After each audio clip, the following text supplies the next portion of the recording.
RTV app వార్తల్ని క్షణాల్లో చదివే అవకాశం ఉంటుంది. ఒక న్యూస్ పేపర్, ఒక టెలివిజన్ ఛానల్ మీ చేతుల్లో ఎప్పుడు ఉంటాయి. జగిత్యాలలో విచిత్రమైనటువంటి పరిస్థితి నెలకొంది.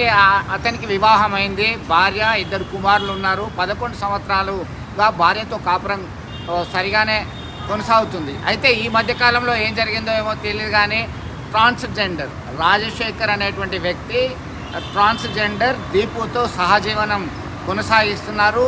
తన భర్త జాడ తెలియక ఆందోళనకు గురి అయినటువంటి లాస్య ఆత్మహత్య యత్నానికి ఒడిగట్టింది. గమనించిన కుటుంబ సభ్యులు ఆసుపత్రికి తరలించి చికిత్స అందిస్తున్నారు.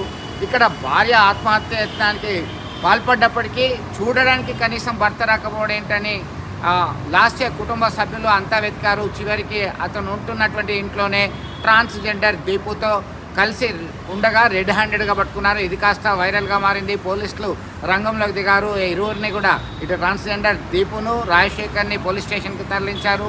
ఏం జరిగింది ఏంటి అనే అటువంటి కోణంలో పూర్తిగా సమాచారం తెలుసుకునేటువంటి పనిలో ఉన్నారు. ఆమె పరిస్థితి మాత్రం విషమంగా ఉందంటున్నారు వైద్యులు. ఈ క్రమంలో ట్రాన్స్జెండర్తో వివాహం అయిన వ్యక్తి ఎందుకు ప్రేమలో పడ్డాడు, ఏం జరిగింది, ఆ సహజీవనం ఎంతకాలం నుంచి చేస్తున్నారనేటువంటి కోణంలో విచారణ కొనసాగుతున్నటువంటి పరిస్థితి. మొత్తం మీద ఇది కాస్త చర్చనీయాంశంగా మారినటువంటి వ్యక్తి. ఒక వ్యక్తికి వివాహమయ్యి 2 పిల్లల తండ్రి అయినటువంటి వ్యక్తి, కుటుంబాన్ని చక్కగా చూడాల్సినటువంటి వ్యక్తి ట్రాన్స్జెండర్ ప్రేమలో పడడం ఏంటి, ఆమెతో సహజీవనం చేయడం ఏంటి అనేటువంటి చర్చ ఆసక్తికరంగా మారిందని గమనించవచ్చు. ఈయన పేరు రాజశేఖర్. ఇప్పుడు 2 కొడుకులు ఆయనకు, 2 కొడుకులు నా బిడ్డకు. ఇప్పుడు ఆమెను పట్టుకొని వచ్చిండు, ట్రాన్స్ పట్టుకొని వచ్చిండు, పెళ్లి చేసుకున్నా అంటుండు. నా బిడ్డ పరిస్థితి ఏంటిది? నా బిడ్డ మందు తాగింది సార్. వీళ్ళిద్దరు టార్చర్ పెడితే నా బిడ్డ మందు తాగింది. ఏమంటుండు? పెళ్లి చేసుకున్నా నేను చూడటానికి వచ్చిన అంటుండు. ట్రాన్స్